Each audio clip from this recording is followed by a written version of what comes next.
Andrew Cuomo, governor of the New York State, posted on Twitter on April 18, 2020, "A house divided against itself cannot stand." He was talking of the disagreement within the US population about the stay-at-home policy because of the COVID-19 crisis. But this quote is very famous in the US because first, it comes from the Bible, and also it was used in the speech by one of the most famous American presidents, Abraham Lincoln, on June 16, 1858. But why did Lincoln say that? Let's try to understand the context back to 1860s in America, just before the American Civil War. First, we have to get the right picture of America in 1860. Remember that it was a young and growing nation at that time. Indeed, we are only 84 years after the Founding Fathers had crafted the Declaration of Independence on July 4th, 1776. The 13 colonies declared themselves independent from the British Crown. And after the War of Independence against the British, that lasted 8 years, a constitution was written and George Washington became the first president of the United States.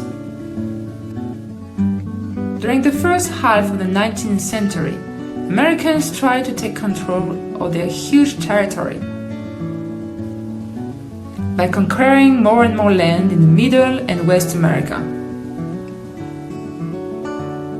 The gold rush was one of the most famous examples of this Western conquest. Americans took new lands over foreign countries, as France with Louisiana Purchase, or over Mexico, but also over Native Americans who had been occupying lands for centuries and who were now forced off their territories and parked in reservation with the Indian Removal Act of 1830. So America in 1860 was made of 31 states and other territories as Nebraska, Utah, Kansas. The eastern states were very different from one to another. The first difference was economic. The northern states were urban and industry-oriented, whereas southern states were more rural and agriculture-oriented. The second big difference between these states was slavery.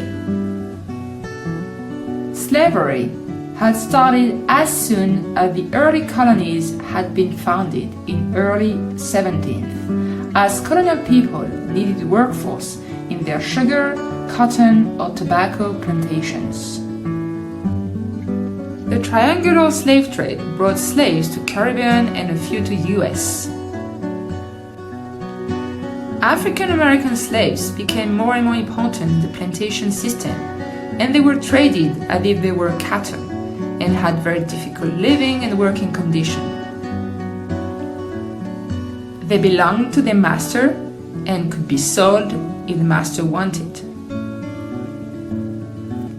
In 1807, the act prohibiting importation of slaves was a United States federal law that provided that no new slaves were permitted to be imported into the US. Slavery, however, remained legal in many states. In the North, the practice was allowed in New York until 1827 and in New Jersey until 1846, then eventually began to fade. Not so in the agricultural South, where slaves' labor was considered critical to the region's economy. From the 1820s, abolitionists tried to help slaves escape. They established a network of routes and risked their lives to help African Americans escape slavery. The Underground Railroad was not actually underground, nor was it a railroad. It was a nickname for the network of safe houses to help Southern slaves escape north to freedom. Harriet Tubman was the most famous conductor of the Underground Railroad, making 19 trips south to lead 300 slaves to freedom using the network of safe houses. In 1850, the Fugitive Slave Act required Northern citizens to cooperate with and assist slave catchers and denied runaway slaves a fair trial. The Fugitive Slave Act divided the nation. The North hated it. The South felt vindicated. As tensions between North and South reached a fever pitch, a novel by abolitionist Harriet Beecher Stowe stoked the sectional rivalry.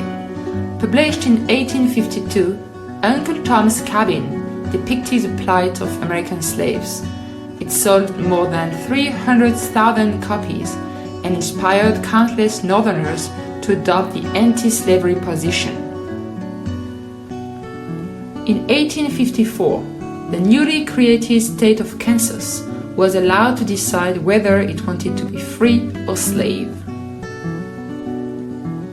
Debates and demonstrations on the issue spilled into violence, earning the state the nickname of Bleeding Kansas.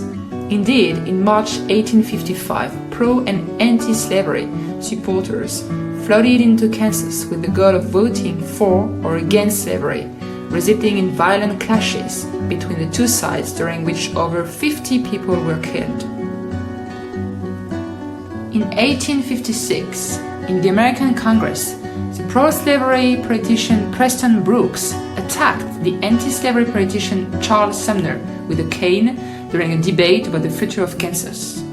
Eventually, Kansas decided to become a free state. In 1858, Abraham Lincoln, Republican, announced he planned to stand for election as president.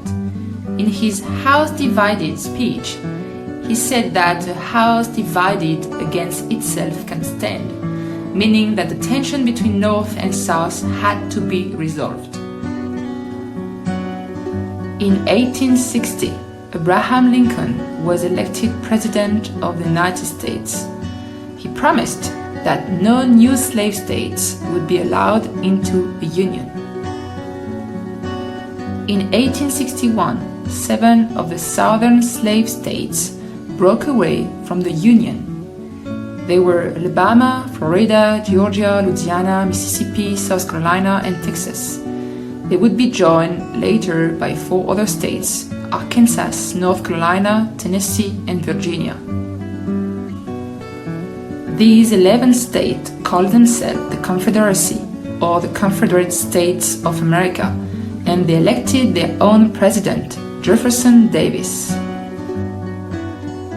The North refused to accept this, and war began. 700,000 people would lose their lives in the next 4 years.